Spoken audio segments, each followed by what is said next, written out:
une joie pour nous de pouvoir partager avec des frères et sœurs d'une autre assemblée ce moment de partage, de communion qui nous fait beaucoup de bien. Comme tout le monde, nous souffrons de la situation au niveau présentiel, mais nous sommes reconnaissants à Dieu de nous permettre, via des moyens techniques, de pouvoir quand même partager les moments de louange et aussi de méditation. Je vous invite à lire un passage dans l'Évangile selon Matthieu, chapitre 5.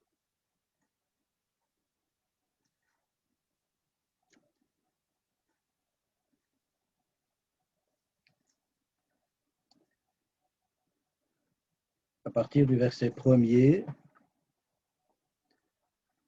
Voyant la foule, Jésus monta sur la montagne, et après qu'il se fut assis, ses disciples s'approchèrent de lui.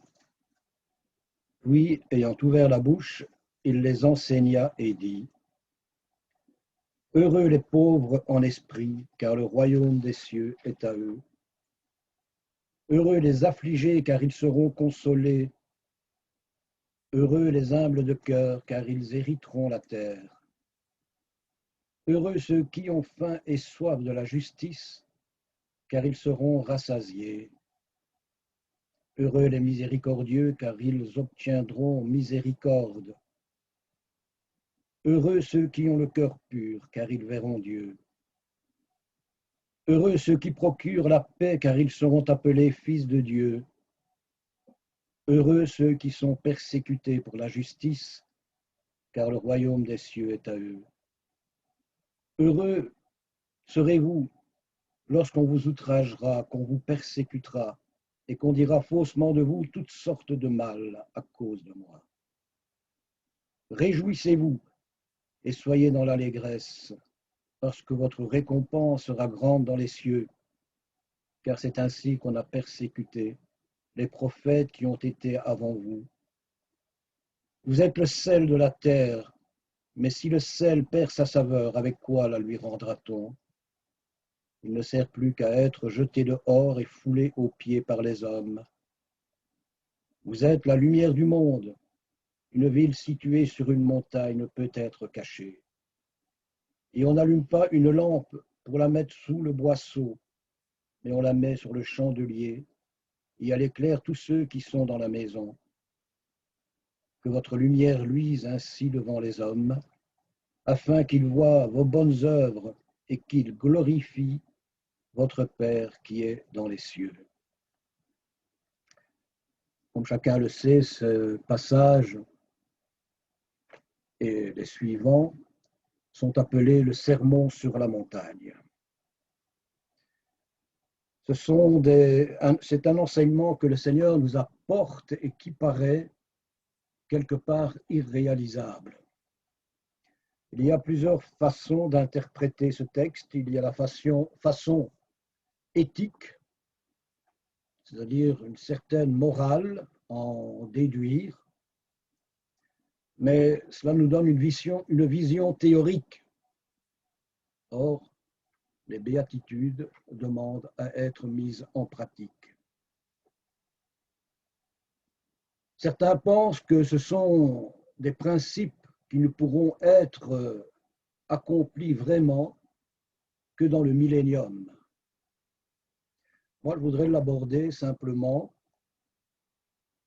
comme le témoignage de la vie de Christ avec son Père, c'est-à-dire le style de vie de Jésus, car ces principes correspondent bien à sa manière de vivre quand il était ici-bas. Il y a une chose importante que nous devons noter, c'est que nous le vivons à une dimension de pécheur. C'est-à-dire que c'est une perfection à laquelle nous ne pouvons atteindre en tant qu'humains. Nos faiblesses, nos erreurs, nos errances parfois font que cela paraît inaccessible et quelque part ça l'est. Il y a aussi un principe à retenir dans ce passage, ce que Paul évoque dans ses épîtres. Nous devons enterrer la vieille nature parce que l'ennemi de nos âmes tente de nous garder dans une position d'incapacité parce que justement, nous sentons que tout cela est hors de notre portée. Dans le Sermon sur la montagne, il y a deux volets principaux, la qualité personnelle du disciple, c'est-à-dire ce que chacun développe dans sa vie, dans sa relation avec le Seigneur. Et le deuxième volet, c'est le comportement social du disciple, c'est-à-dire que ce qu'il a acquis par la prière, par la méditation de la parole de Dieu, doit avoir un impact sur les autres. Jésus commence en disant « Heureux les pauvres en esprit ». S'il s'est arrêté au mot « pauvre », je pense que bien des oreilles se seraient tendues, car il y avait beaucoup de pauvres déjà à l'époque de Jésus. Mais Jésus parle des pauvres en esprit. La version Chouraki dit « en marche ». C'est-à-dire que ceux qui sont heureux ne sont pas nécessairement des gens qui connaissent le bonheur, mais qui, comme tout être humain, est en quête du bonheur. Et c'est aussi quelqu'un qui est en mouvement, non seulement qui connaît théoriquement ce principe, mais qui s'engage à le vivre pour lui et pour les autres. Quand Jésus parle du pauvre en esprit, bon, cela signifie qu'il parle de ceux qui reconnaissent leur pauvreté spirituelle. J'ai entendu une fois le témoignage d'un père qui disait, qui était dans son bureau, et puis son fils est entré. Il lui dit « Papa, il me manque de la colle ». Et machinalement, le père lui a donné la colle. Et quand son fils est parti, il a trouvé qu'il y avait dans cette situation quelque chose de pas habituel. Son fils ne lui avait pas dit « s'il te plaît ». Et il se demandait pourquoi. Et il a réfléchi, c'est parce qu'il ne m'a pas dit « j'ai besoin », mais parce qu'il a dit « il me manque ». Dans nos demandes avec le Seigneur, parfois nous disons « Seigneur, donne-moi plus de foi, donne-moi plus d'amour ». Alors qu'en réalité, nous devrions dire « Seigneur, il me manque la foi, il me manque l'amour ». Telle est une des caractéristiques du pauvre en esprit, de celui qui a reconnu que dans sa vie, il lui manque beaucoup de choses, voire tout même parfois. Et puis Jésus parle, selon les traductions bien sûr, il parle « heureux les affligés, car ils seront consolés ». D'autres versions plus anciennes disent « heureux ceux qui pleurent ». C'est une phrase paradoxale. Oui, on peut pleurer de joie parfois, mais Jésus parle de ceux qui sont dans l'affliction, de ceux qui pleurent parce qu'ils vivent un moment difficile. C'est parfois un état difficile à reconnaître dans sa vie, mais il nous faut reconnaître à certains moments que nous sommes dans la tristesse. Et on a parlé bien sûr souvent de dépression. Comment je n'avance plus dans ma vie spirituelle? Que finalement, je me heurte constamment au même obstacle.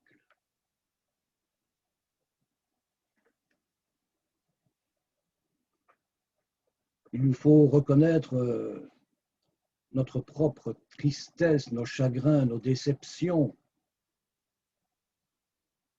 Mais aussi nous devons être sensibles en voyant la tristesse des autres. La tristesse s'installe parfois dans nos cœurs parce que nous stationnons sur notre passé. Il y a des choses qui nous reviennent et qui font en sorte que nous sommes dans cette situation. Mais d'un autre côté, nous pouvons aussi penser que Jésus veut nous dire que nous n'avons pas à craindre les larmes. La souffrance n'est pas souhaitable, mais elle n'est pas un ennemi, parce qu'elle n'échappe pas à la souveraineté de Dieu. Nous avons souvent ce sentiment de la présence de Dieu quand les choses ne tournent pas comme nous voulons dans notre vie. Mais je pense que l'expérience démontre que dans ces moments difficiles, nous faisons appel à la proximité de Dieu. Il faut parfois passer par ces moments pour se rappeler que nous devons être proches du Seigneur.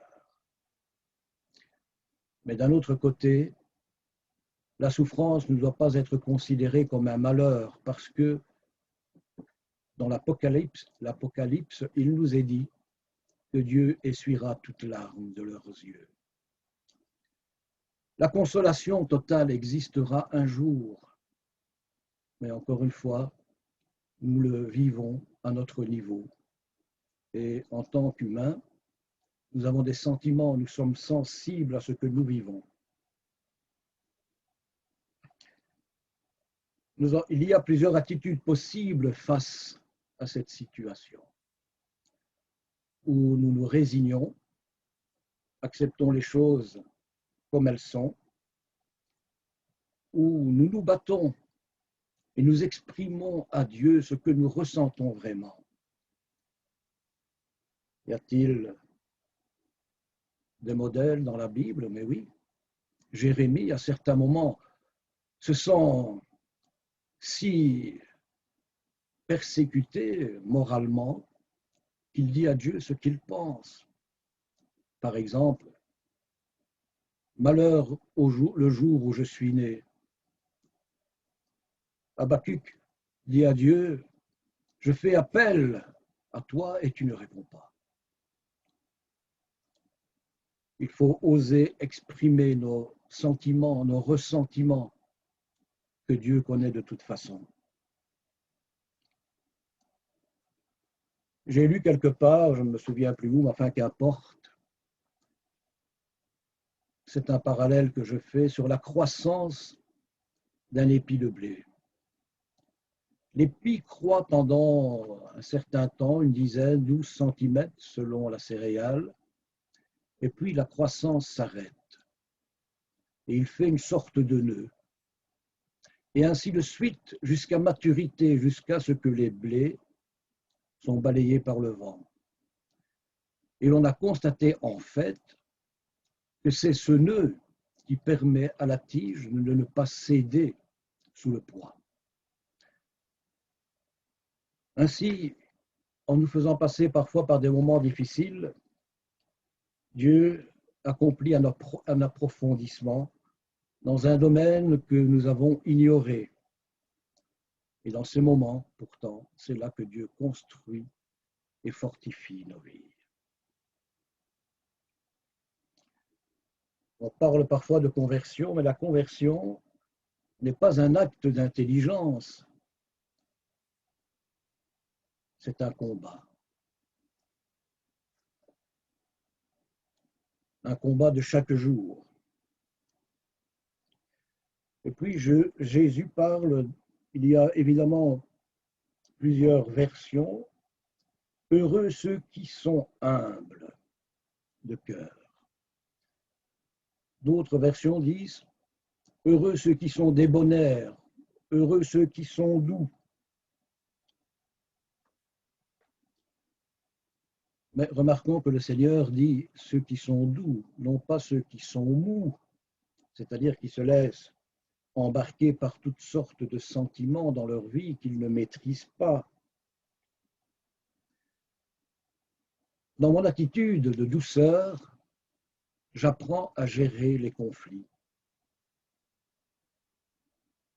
Nous avons des conflits intérieurs qu'il ne faut pas éviter, qu'il faut gérer et régler devant le Seigneur. À l'inverse de la douceur, la dureté s'installe sur l'assurance des choses naturelles. Les biens matériels, la réussite dans la vie peuvent être des vecteurs qui nous donnent de l'assurance. Mais notre assurance n'est pas basée sur ces choses. Elle est basée sur l'œuvre du Seigneur et de celle qu'il accomplit dans nos vies. Et puis Jésus parle des miséricordieux, c'est-à-dire ceux qui, selon certains termes comme l'empathie, la sympathie, qui sont sensibles à ce que les autres vivent, bien ou mal. On se trouve parfois dans un terrain fragilisé et on en sort par l'encouragement. L'encouragement que le Seigneur peut nous apporter dans nos cœurs, mais aussi par l'encouragement que nous pouvons, et je dirais quelque part que nous devons apporter aux autres. On dit parfois on a droit à l'erreur. En fait, non, on n'a pas droit à l'erreur, mais pourtant, nous en commettons. Je voudrais vous raconter une histoire que j'ai lue dans un livre de relations d'aide. Pour ceux qui le connaissent, Larry Crabb. Larry Crabb était un jeune garçon qui avait du mal à s'exprimer. À la limite, c'est pas qu'il bégayait, mais il n'arrivait pas à dire deux mots sans hésitation. Il était à l'université et le jour de la remise des diplômes, on tirait au sort un élève pour parler au nom de tous les autres. Et je vous le donne en mille, c'est tombé sur lui. Il s'est retrouvé à côté du directeur de l'université, là, sur une estrade. Et quand il a commencé à parler, le directeur s'est demandé ce qui arrivait, tellement c'était haché, pratiquement sans aucun sens. Et Larry souffrait terriblement de cette situation. Il était chrétien, faisait partie d'une assemblée évangélique. Et un jour, on a décidé dans cette assemblée de donner la parole aux jeunes. On lui a demandé de faire la prière pour la Sainte Seine. Et il a tout mélangé. Il a remercié le Saint-Esprit d'être venu sur terre. Sa prière n'avait aucun sens. Il était tellement paniqué qu'il n'arrivait plus à réfléchir. Il n'avait qu'une idée, c'est d'entendre l'amen final pour vite partir et retourner chez lui. Et quand il est arrivé à la porte de sortie, un frère de l'assemblée l'a accroché et lui a dit « Larry, je suis avec toi dans tout ce que tu entreprendras. » Et en partant, bien sûr, il n'y a pas eu que cela, mais en partant de cette parole d'encouragement, sa vie a été transformée. Et Larry Crabb est devenu un conférencier, principalement sur la relation d'aide. Il nous faut savoir, d'un autre côté, que le monde n'attend pas qu'on ne fasse pas de fautes, mais que l'on soit vrai, authentique. Parfois, on prend du grade à ses propres yeux, on n'est plus serviteur. On se croit trop grand pour faire de petites choses, mais en réalité, on est devenu trop petit pour en faire de grandes. Voilà en substance ce que l'on peut retenir, partiellement bien sûr, de ces béatitudes qui ont un enseignement profond, qui dans son côté paradoxal nous remet en question. Je termine par celui-ci. Heureux ceux qui ont faim et soif de la justice, car ils seront rassasiés.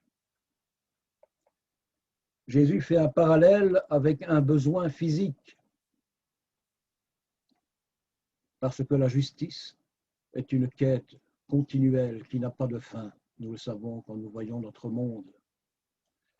Il le compare donc à ce besoin physique qui doit sans cesse être renouvelé. Nous mangeons tous les jours. Mais notre combat pour la justice doit être pareil dans nos prières, dans notre relation avec le Seigneur. Il doit émaner de la justice de notre comportement. Mais Jésus parle surtout de la faim et de la soif spirituelle. Parce que pour combler ce besoin, nous avons des moyens, bien sûr, la parole de Dieu, la prière.